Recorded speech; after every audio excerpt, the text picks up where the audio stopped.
এই কথাটার এই সময় খুব প্রয়োজন আছে, কারণ এই কথাটা এখন বাংলাদেশ একটা ভঙ্গুর অবস্থার মধ্যে আছে। এই সময় যে নেতার বক্তব্য জাতিকে উদ্বুদ্ধ করবে, অনুপ্রাণিত করবে, সেখানে কিন্তু জাতির সামনের দিকে এগিয়ে যেতে পারবে।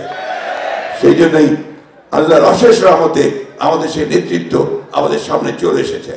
আমাদের দায়িত্ব হবে আমরা দেশে থেকে সেই জিয়াউর রহমানের যে সততা, সেই সততাকে যেন সবাই আমরা রক্ষা করি।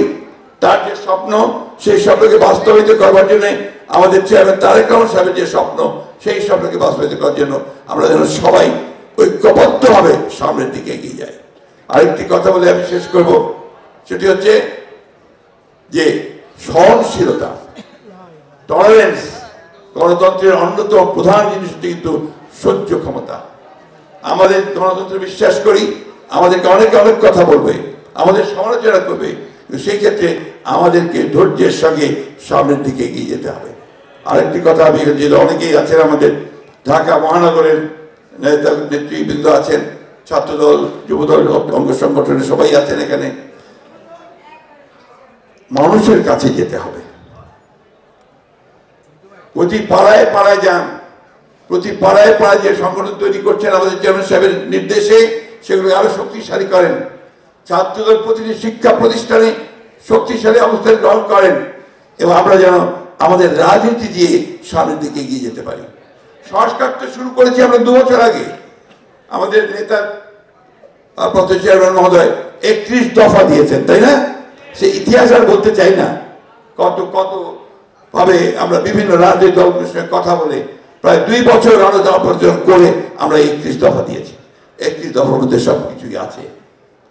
তাই ওই যুক্তি খুব কড়া যুক্তি, যে আগে সংস্কার হবে তারপরে নির্বাচন হবে। নির্বাচন কেন চাইছি আমরা? নির্বাচন চাইছি যে নির্বাচন ছাড়া, একটা নির্বাচিত সরকার ছাড়া কখনোই আপনার সেই শক্তি পাওয়া যায় না, সেই ম্যান্ডেট পাওয়া যায় না, সেই লেজিটিমেসি পাওয়া যায় না, বৈধতা পাওয়া যায় না, যারা বিশেষ বিশেষ বড় রকমের সিদ্ধান্ত নিতে পারে।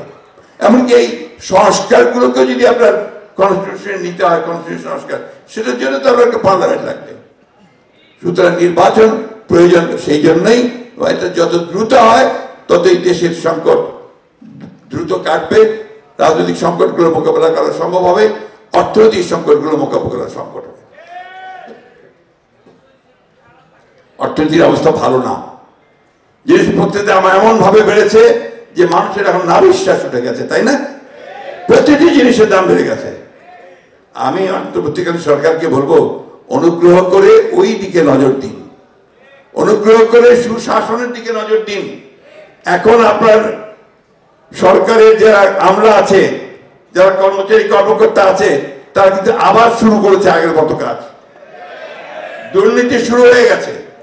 দয়া করে এই দুর্নীতি যেন না হয় সেই দিকে আপনারা লক্ষ্য দিন।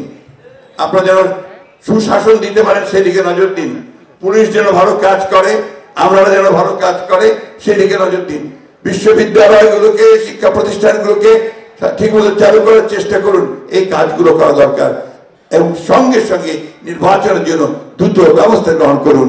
এই কথা বলে আজকে আবারও আমাদের দলের প্রতিষ্ঠাতা, আমাদের গণতন্ত্রের যিনি নতুন করে গণতন্ত্র দিয়েছিলেন আমাদেরকে, সেই শহীদ প্রেসিডেন্ট জিয়াউর রহমান, যিনি আমাদেরকে নতুন বাংলাদেশের স্বপ্ন দেখিয়েছিলেন, সেই শহীদ প্রেসিডেন্ট জিয়াউর রহমান জন্মদিনে আমি তার প্রতি আমার শ্রদ্ধা নিবেদন করছি।